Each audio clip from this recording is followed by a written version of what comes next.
I am not going to stop striving for the changes necessary to save our kids.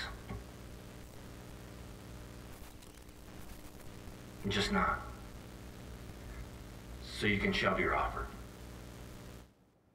That's Steve St. Juliana speaking at an Oxford school board meeting last night. His 14-year-old daughter was gunned down inside her high school in 2021. St. Juliana was at that meeting just hours after receiving an email from the attorney representing the district's insurance company offering a settlement. It came on the same day Michigan State University announced a $30 billion settlement with 3 survivors of that shooting, which happened 440 days after the Oxford shooting.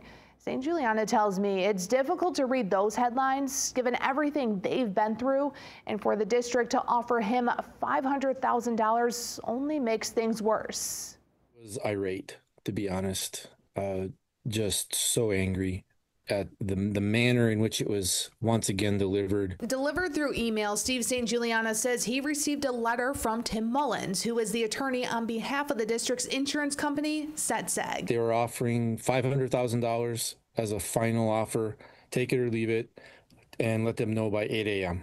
That deadline was for Wednesday morning. Here's what he said at Tuesday night's school board meeting. That's how little that you value our children? SETSEG is the insurance company representing districts across the states. St. Juliana says he believes he was offered the money to stay quiet. They just want it to go away. As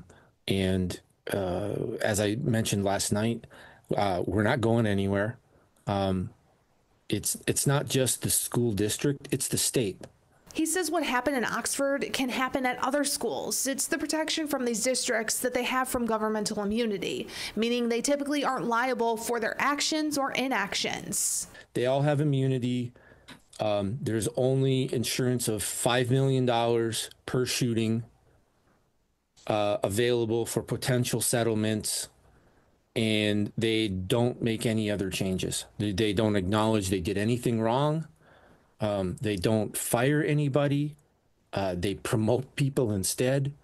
It's just disgusting. He tells me the families of Madison Baldwin, Tate Meir, and Justin Schilling were also offered money. The district's attorney also offering it to the survivors of the shooting. I'm not going to stop fighting to make the change to save kids and teachers' lives